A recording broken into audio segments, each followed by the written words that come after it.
Welcome to another short episode for Better Care Podcast. Phil, why don't you introduce yourselves to our audience and tell us a little bit about where you are, who you work for, and then we'll jump into a few questions. Great. Thanks for having me. Phil Gibbs, CEO of Care Transformation Studio. I have had the Disruption Lab, probably better known in Nashville for the Disruption Lab, but we started taking the content of the Disruption Lab online and are creating a platform for experts to be able to share their expertise with healthcare organizations to be able to improve healthcare, kind of the future of work. eSpaces that we created a number of years ago was a physical platform. This is a digital platform for the future of the workforce. Awesome. For the audience, Phil is one of the well-known innovators here in Nashville. He's mentioned 3 different organizations he's helped launch. Phil, we're here at the Nashville Healthcare Sessions conference. Tell us first a little bit about the type of people you've run into here and in this unique conference. Well, it's people from all over the country, of course, a lot of people from Nashville, a lot of familiar faces, but it's people who are really interested in transforming the industry, improving healthcare. The system's been broken a long time. There are things that are happening that are really encouraging and exciting to be able to deliver better care for the patient for sure. Yeah. Absolutely. So we've had providers, we've had IT companies, payers, AI companies. Any highlighted innovations that kind of caught your attention the last day or two? Well, I just came from a session where I heard a story that was really fascinating to me and one that really made me feel good about the future. And it was an Oracle presentation and discussion of a onboarding of patients registration software. And the discussion was, this is amazing software. How did you develop it so quickly? And the developer said, we didn't. It's software that's been used in prison systems, and we simply brought it over to healthcare. Huh. And to me, that is something that needs to happen. There's so much out there in other industries that healthcare can learn from, can adopt, and can use in healthcare that can really make the system, because all of us have experienced being handed the tablet to write in information as we check in for a patient visit. And the future is just where it all happens for you through a digital process. So the potential of digital being in the system, deeply ingrained in the system, is transformative. And I think there's exciting things that can happen from that. Oh, that's a perfect story. Thank you. When you think about where we were 10, 20 years ago versus where we are now, are you more or less optimistic about healthcare providing better care? You know, I think I have to give a mixed response to that. I've heard a lot of presentations and a lot of discussion at the conference around the payment system. Heard one comment that I have a value-based care company. Well, a value-based care company is simply the method of being paid.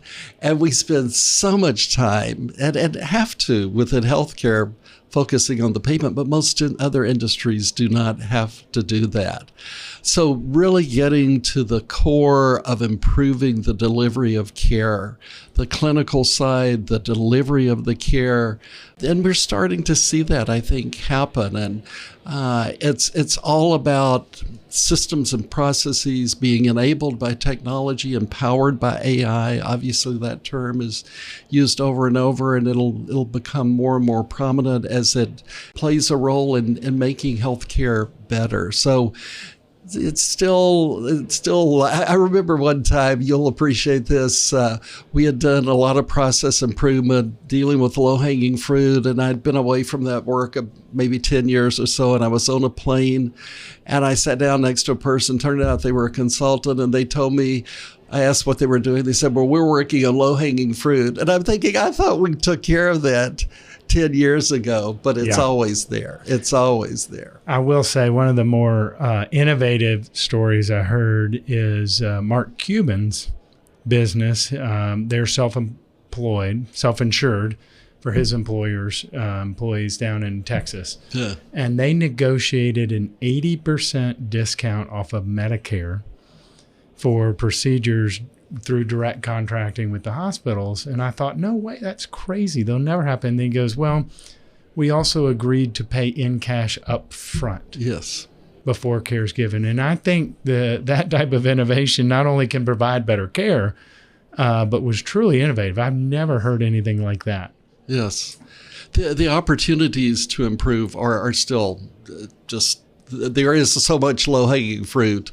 And the ultimate goal, obviously, is to improve health. Yeah. And then when care has to be delivered, what is starting to happen also is the place of delivery is transitioning, and the appropriate place, whether that's in the home or a clinic or some other more friendly location that the patient feels more comfortable in, obviously, and we're starting to see that really happen. So that's exciting. There are a lot of exciting things happening that I think are going to make the patient's life better as well as their health better. Well, Phil, anything else you want to share? Well, just thank you for having me. Enjoy talking about innovation in healthcare. Well, we're glad to have you on. We appreciate all you do for this city and for healthcare. Thank you. Appreciate the opportunity. Thanks, Phil.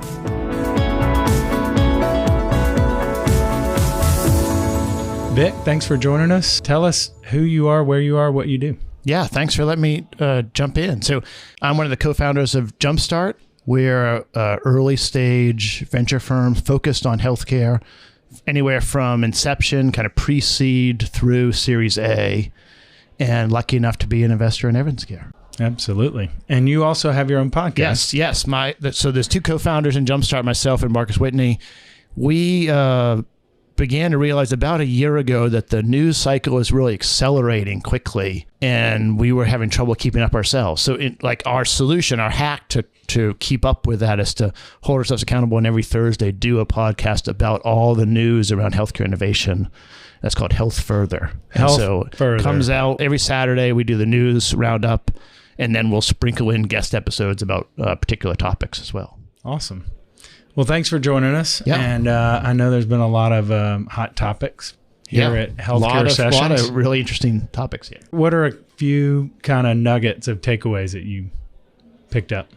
What I really am excited about is the collaboration between the existing provider networks that Nashville's been really known for forever.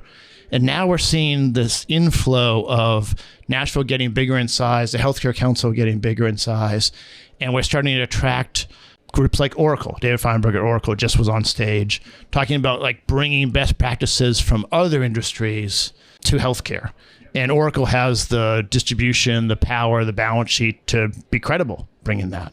We had Cost Plus Drugs earlier today talking about bringing price transparency and lower cost to drugs, which is a huge source of excess spending, let's say. Absolutely. So I really like the idea that Nashville is always going to be a provider town from the beginning, but we're expanding and we have lots of different aspects to really bring a much more integrated solution to healthcare.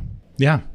And in terms of connecting the dots to better care for the patients out there, obviously cheaper drugs, better access to providers. But what are some of the takeaways that maybe you heard a theme through the sessions?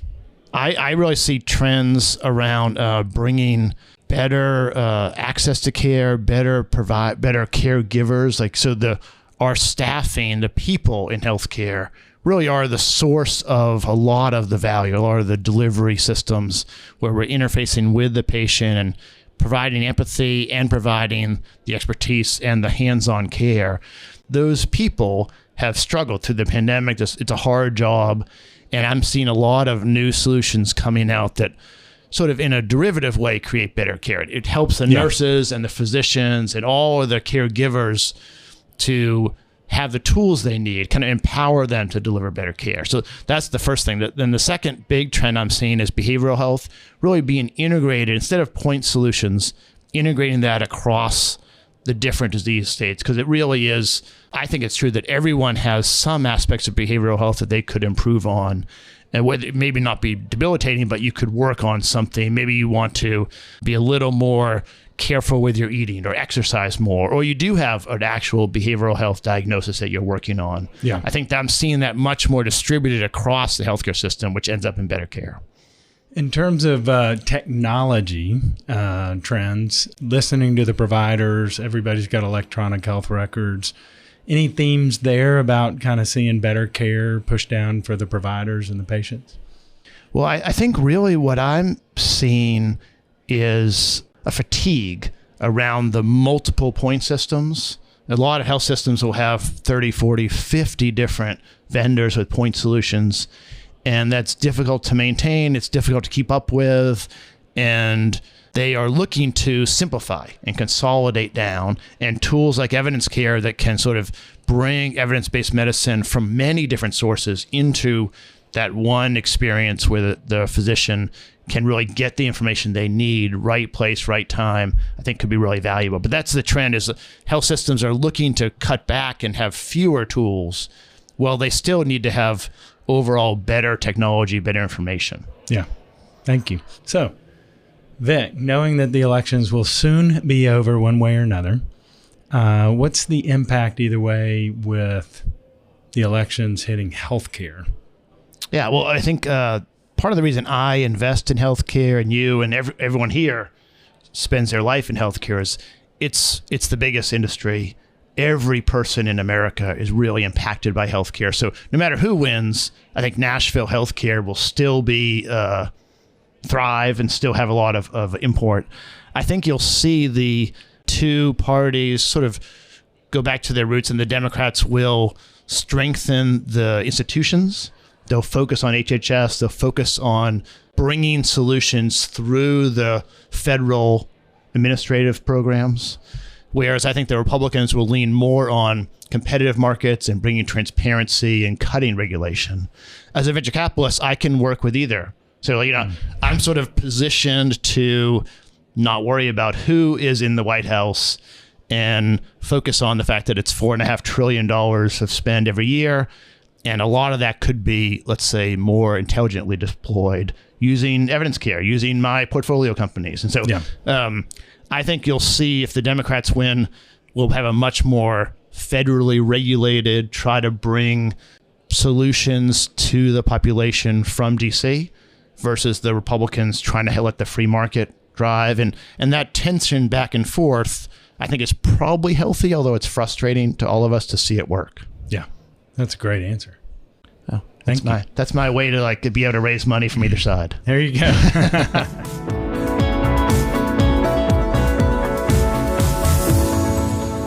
Welcome to another Better Care podcast, short episode. Fahad, thanks for joining us. You bet. Glad to be here. I'm going to let you introduce yourself. So tell us a little bit about who you are, where you live, what you do. Yep. Fahad Tahir. I'm the CEO of Ascension St. Thomas, a health system here based in Nashville, Tennessee, which is where I live, where we're headquartered. We have 16 hospitals and 250 sites of care across Middle Tennessee, serve a big part of the state, about 68 counties in the state. And we're part of a national organization called Ascension, which serves a third of the country in about 130 hospitals and 2,000 sites of care. That's awesome. I know the answer to this, but tell us why Ascension exists and what their mission is. It's pretty incredible. We've been here in Nashville for 5 generations. 120 years ago, the local bishop, Thomas, wrote a letter because Nashville was growing so fast that it needed more healthcare. And he wrote a letter to the Daughters of Charity, these nuns that went across state lines in very difficult conditions to come here and start taking care of patients, when Nashville wasn't what it is today, of course. And now, generations later, we've been able to create this incredibly complex healthcare delivery system that's grown with the city, with the community, to serve all of Middle Tennessee, and have destination programs that people come to from all over the country. And that health system journey is what a lot of pockets of Ascension have been throughout the country. And so it's very cool to see and both follow that lineage, to really be inspired by that history, but also be pumped about the next version of it. How do we create that really great, impactful, generational vision of what the next phase of Ascension is, and how we modernize and evolve with the needs of healthcare today? Yeah. I'm going to share something no one in this room knows, and I know you don't know. So my father was on the board of St. Thomas with the nuns. Oh, God, that's awesome. And I will never forget the conversation around the dinner table when he would come home and say, yeah, I met with a bunch of nuns today. I'm like, what? And the conversation around margin and mission and just that delicate balance. Mm-hmm. And I feel like that is the essence of the topics here at the Sessions Conference, but also the essence of trying to really scale care. Yeah, we see ourselves as be good to do good. So the way we've crafted our journey as a health system and what makes us different is we want to be a destination for patients with a choice. People choose us because we're great at what we do. And we want to make that same caliber of healthcare available to everybody, regardless of their ability to pay. And so for us to be able to afford to do that in a financially responsible way, we have to be a great health system that models what the best practices are clinically, operationally, financially across the ecosystem. In a place like this at Sessions, getting to know and understand and learn from the best thinkers in the country about how healthcare is evolving, changing, what are the most cutting edge operating practices, but also the new influences like outside of the traditional status quo incremental thinking that tends to be what we call innovation. There are these leapfrog opportunities in the industry right now because of we're at the cusp of these technological changes. And then there's these kind of the density of population changes that are happening, both the aging population as well as the cost burden on our country. These forces are coming together and colliding in a way that really screams for new innovation. And so we're really excited to learn from everybody else, contribute and do our part to contribute to the body of knowledge. Absolutely. Being here at Sessions, is there anything that kind of piqued your interest? Any highlights from the last 2 days? Well, the secret sauce of Nashville and the ecosystem is this culture of collaboration. And so I think what it reinforced to me is the confidence that we have in what makes this ecosystem capable of really influencing the way healthcare ought to be in our country. And so we're proud to be part of it. We're proud to contribute to it, but also not be complacent. I don't think Nashville has to be the healthcare city for the next 30 years.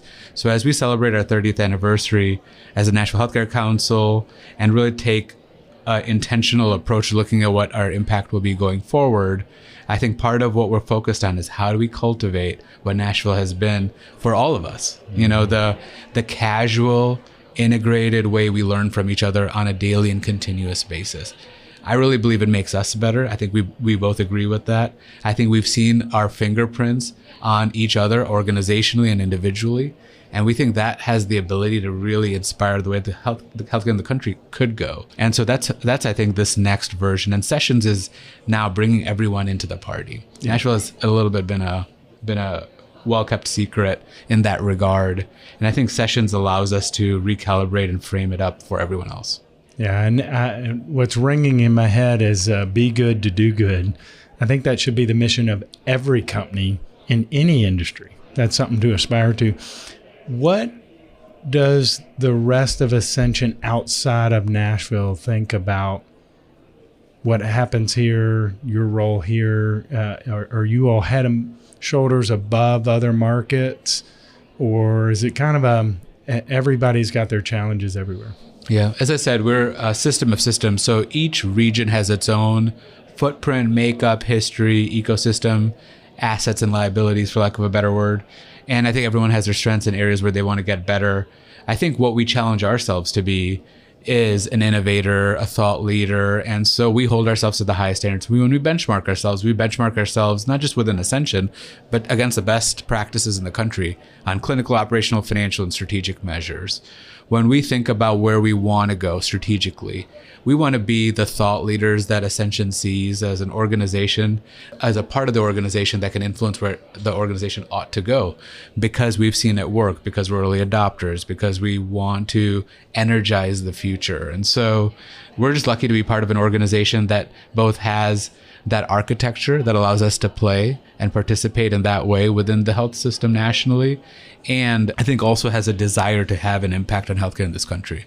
So pivoting just a little bit, what are the 3 or 4 problems you're trying to solve that maybe innovation might help? Well, I think one of the things that we spent some time talking about at Sessions is just the degree of automation that we can bring to some very traditional, old school bureaucratic processes. And a big one that gets a lot of attention these days is around the charting burden and the documentation burden on caregivers, doctors, and nurses. The idea that these incredible people who dedicated their lives to take care of their neighbors are being overburdened with paperwork. And we're just not treating them as, we're not listening and coming up with better solutions so that they can be free to be the best version of themselves. We let that happen for too long as an industry. You're speaking our EvidenceCare love language right now. You know that, right? So I think with the opportunity we have now is through innovation, through new thinking, to really challenge ourselves to say, what is the right place for process and technology to really simplify that caregiver's experience so that we're not burdening them to do the heavy lifting on administrative bureaucracy. We know the industry requires it. We know the regulations require it. We'll figure out the most efficient way of satisfying those needs, but we'll allow the doctor to really make eye contact with the patient. We'll allow the nurse to really demonstrate the real empathy that makes this a life-changing moment for that family. Yeah, there's nothing more important to protect than that patient-provider human interface interaction, and you're exactly right. If we don't protect that and we pull people away, it's going to drive inefficiencies. Yeah. So I think automating the administrative processes, really deburdening the clinician, I think are areas that we're focused on. And we've spent some time over the last couple of days talking about, I think, looking at strategic partnerships in a novel way, looking at organizations that have depth and expertise in what they do and bring those capabilities together with our overall health system, ecosystem. Well, all of us on the hospital system side traditionally grew up as hospitals plus. I think we're seeing ourselves evolve into an end-to-end patient journey that includes hospitals that play an important role, but that doesn't necessarily mean that's all we are. And I think we have to really think about that entire patient journey across the enterprise and looking for the right values-compatible partners that are great at what they do that can complement our ability to convene the best medicine for the region. Yeah. All right, I'm going to put you on the spot. Other than your own organization, who's the most innovative, creative company you've come across this past week? Well, the beauty of Nashville is we don't have to pick because there's this incredible breadth of talent and capability. So I think, like everything, just like you can't pick from the 31 flavors and you get 2 scoops of 2 different styles, I think part of what I love is just being exposed to everything so we can mix and match and find the right ways to learn from each other. Okay. So are you running for mayor? Because that was the most politically correct answer that was on. We're lucky. Yes, that's we the cool are. part. We're very lucky. Yeah. But good job putting me on the spot. I thought you did a pretty good job putting me on the spot. I was waiting for, isn't this whole interview putting me on the spot? Absolutely. Marty's over here taking pictures of you doing your answers. I'm definitely in trouble. Is he coming after me? Yeah. But it's part of what's cool about Nashville is just when you look outside of this fishbowl, right? It's just all these people getting to know each other, learning each other's story, looking at what's possible in this industry together through a common lens. And it doesn't work every day, but the days that it works, man, it can change this country. Yeah. Thank you. Yeah. Appreciate you joining the Better Care podcast. Thank you, guys. Thanks for having me. Thanks, Fahad. See you.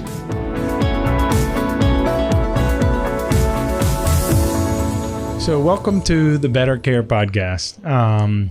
Judith, thank you for joining us. Thanks. And tell us, I'm going to let you introduce yourself. Tell us who you are, where you are, and what you're doing. Great. Well, thank you for inviting me to be here today. I appreciate it. I'm Judith Byrd, and I am the brand new executive director of a brand new industry association here in the region in Middle Tennessee, supporting Middle Tennessee, called the Greater Nashville Venture Capital Association. And our mission is to foster and grow the venture capital ecosystem in the region and attract other investors to the region and market Nashville as a great hub for investment because of all the growth and exciting momentum here.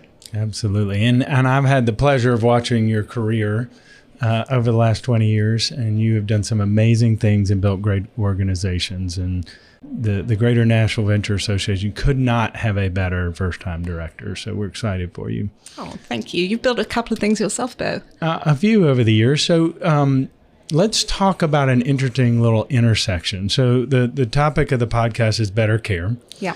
and we're in the healthcare capital of the U.S., and there's a need for capital and investment. Talk to us about how funds and people invest in areas that truly provide better care. And we can start at that macro level or on an individual use case basis. That's an interesting question. I could take it in different directions. Wherever you want to go. One reason that the Greater Nashville Venture Capital Association has come to the table and created an industry association for people to get together is to be intentional and strategic about that growth and improve areas of investment for the city. Traditionally, we have a great venture capital foundational hub here, and primarily that's healthcare services. But what we're seeing is this incredible change, and it's not lost on anybody that Nashville has incredible business growth, and the secret's out. People want to live here, raise their families here. It's a great business climate. The water's warm, the grass is green, but the secret's out. So people have been moving here from other parts of the country, particularly, California, New York, New England, these traditional investment hubs because of this business climate. And with that has created a whole undercurrent of new people moving their offices here and moving to Nashville to invest here. But the traditional VC community is still very small. Yes. And there is a chasm, if you will, of early stage angel funding to pre-seed. And so one of our goals is to increase and attract that piece of the flywheel to bridge that gap over time. And you'll see medtech in particular as an area of huge growth. And we're seeing Edison Partners moving their fund here. Of course, everyone knows all about Oracle moving their global headquarters here, but a lot of people are banking on that medtech in particular growth. So venture capitalists, in answer to your question, I know it's a long way to get to the answer to your question, they really fund solutions that are game-changing. They're the early stage funders of big ideas that are scalable. And so there's nowhere better in America really to see that for healthcare and the conflux of opportunity here right now. Absolutely. And you just nailed the whole podcast with that sentence right there. So just know that you were terrific.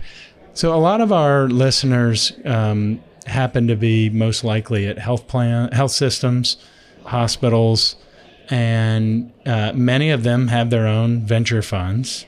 And many people aren't aware of how important investing in innovation care solutions is, because many of those companies wouldn't exist without that capital. But do you feel like your organization kind of provides the inside scoop into kind of this hidden gem of Nashville healthcare and investing, if they come from health systems in California or out west and want to find a way to get plugged in to see what's going on here? Well, that would be the goal. So, we really are truly a startup, and we have been building our board and announcing, the future direction. Are we an apple or an orange? How can we serve you? What would be helpful for the community? So we've spent some time over the last few months listening and building what we think is an appropriate response to that to help bring people together and grow. But ultimately, yes, we're currently untested, but we believe that the community is collaborative and always has been, and that through goodwill and collaboration and leaning in and taking on that civic duty to make our city better is something that Nashville has done over and over and over again. And of course, anybody that's moved here, Bo, is very glad to connect and find their own network and build on their network. So we certainly hope to be the hub for that and the home for that, for people to feel welcome. And one of my key messages at this moment in time is, we're listening and we're building this for the community, and we'd like to do it together. So feedback is welcomed, ideas are welcomed.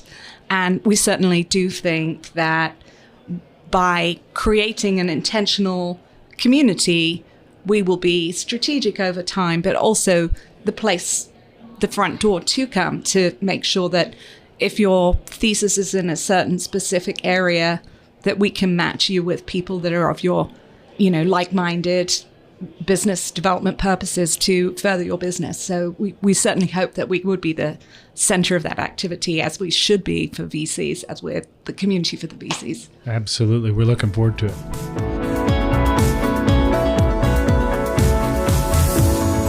So welcome to the Better Care Podcast. Thanks for having me. Absolutely. Marty, I'm going to let you introduce yourself real quick. I'm Marty Bonick. I'm the CEO for Ardent Health. And who is Ardent Health? So Ardent Health is a hospital-based health system, and we're really focusing on the continuity of care. Started off with traditional roots, but today we've got 30 hospitals across 8 markets in 6 states, but we've got over 200 sites of care, 1,700 physician partnerships that there's 1,700 physicians we're partnered with, and really focusing on the consumer as the center of our being and the reasons for our existence. How do we create a better care for our patients, whether they need facility care, whether they need clinic-based care, whether they need virtual care, and connecting the dots in between. Absolutely. So you and I were in an earlier session, so I'm going to throw you a little softball here. Tell us one nugget you took away today about better care and innovation. Yeah.